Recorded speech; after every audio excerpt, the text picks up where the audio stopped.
The day started like any other, yet there was a weight in the air I couldn't shake. I had known the truth for weeks, maybe even months. The little inconsistencies, the hushed phone calls, the late nights she never bothered to explain.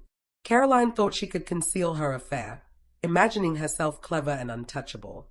But I had watched in silence, collecting proof, noticing every detail with careful patience. I wasn't angry. I wasn't desperate.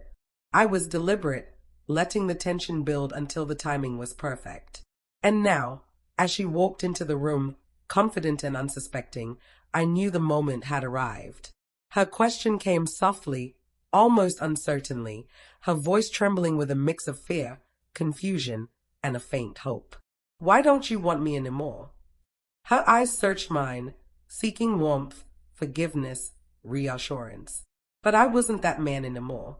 I caught the slightest flash of panic in her eyes, the subtle crumble of the arrogance that had allowed her betrayal. I smiled, not a sneer, not a grimace, but a slow, controlled smile that spoke of composure, authority, and reclamation of what she had given away. Each word deliberate, heavy with truth, I said. Her reaction was immediate.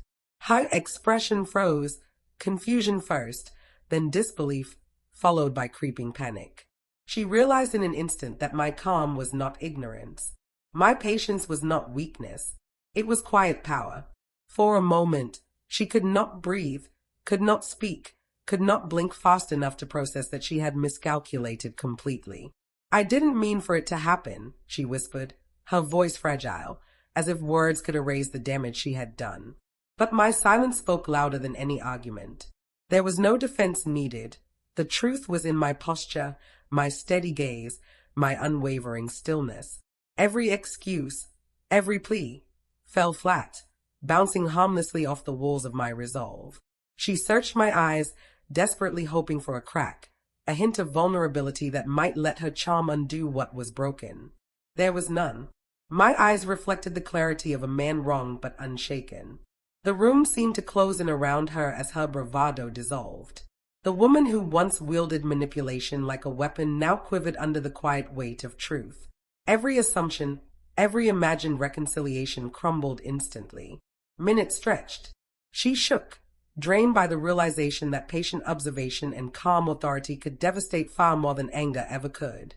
She had underestimated the force of measured presence, the finality of truth delivered with composure. Her apologies followed, soft, fractured, genuine in a way she seldom allowed herself. She tried to explain, rationalize, soften the blow, but it was useless. The damage was done. The lesson had been delivered. The man she had betrayed remained steady, his integrity intact. By night's end, she was subdued, fully aware that our relationship could never return to what it once was. The calm I had preserved had shattered her assumptions, leaving her humbled. She had learned that giving away something sacred, the trust, devotion, and heart of another, leaves a void that cannot be filled. I walked away with nothing but quiet closure. I had not raised my voice. I had not argued.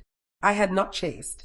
The deliberate delivery of truth proved stronger than confrontation, more permanent than pleading, infinitely more satisfying than revenge. She faced the consequences of her actions. I retained my strength, my dignity, and my control. And in that certainty, a profound satisfaction carried me through the night and beyond.